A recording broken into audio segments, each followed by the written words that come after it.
Tradisi melepas burung atau fangsheng yang melambangkan ungkapan melepas keburukan, permohonan maaf, dan keselamatan sekaligus menjaga kelestarian alam. Lina, salah satu warga Tionghoa asal Lubuk Linggau, Sumatera Selatan, ikut melakukan hal ini bersama keluarganya. Mereka berdoa sebelum melepas burung yang biasa disebut pipit ke alam bebas. Yo maknanya tuh biar semua makhluk itu berbahagia aja tuh untuk melepas itu.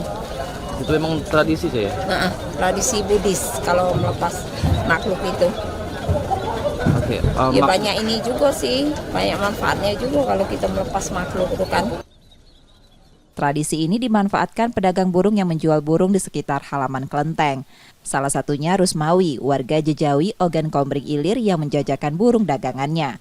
Dirinya sudah 7 tahun berjualan burung di momen malam Imlek. Untuk harga bervariasi dari Rp2.500 hingga Rp3.000 per ekor. Dalam 2 hari berjualan, Rusmawi sudah bisa menjual 700 ekor burung. Harganya tidak tetap. Ada yang 2.500, 3.000. Imlek sama Cap Gome. Kita jualan ya? Iya, kita jualan. Itu dari mana, Kak? Itu dari Jejawi Oki.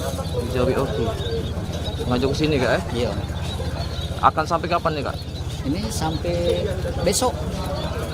Penutupnya besok. Melepas burung merupakan penjaga nilai-nilai luhur, toleransi, kerukunan, dan kepedulian terhadap lingkungan. Muhammad Reza Pahlevi, Kompas TV, Palembang, Sumatera Selatan.